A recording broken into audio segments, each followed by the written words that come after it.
Hi guys.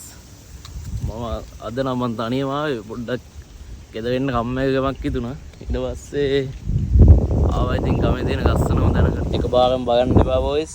සාවදි. කොහොමද ඒ ලස්සන නේ? කොළ පාට ලස්සන පරිසරයකට එක්ක නිල් පාට වතුරත් එක තියෙන ඒ ලස්සන කඳු පන්ති ටික පේනවනේ boys. මාගම ලස්සනයි කිය ගනිම කරන්න බැරි ස්වභාවික නිදහසක් තියෙන නේද? මේ ටික ඇත්තටම ওই ටික තමයි මේ වැව මේත් එක්ක මේ හැමදැනම තිබ්බා දැන් එන්න ඉතින් ඒවා නැති එකා යමක තින්නේ. ඔයාලට උතනින් එහා පැත්ත ගියාම මේ ටිකත් පෙන්නන්නම්.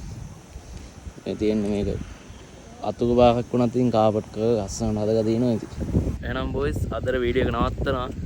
ඔයාලා සෑහෙන කකු සපෝට් එකක් දුන්නා වීඩියෝස් වලට ලයික් කරලා හිතවන්නදී මම හිතවන්නේ පටන් ගම්මේදී සමහර විට මෙහෙම පටන් ගන්න පුළුවන් ලයික් 30 කේවත් හිතුවේ නැහැ. එහෙනම් හැමෝටම ආතරේ බයි බයි.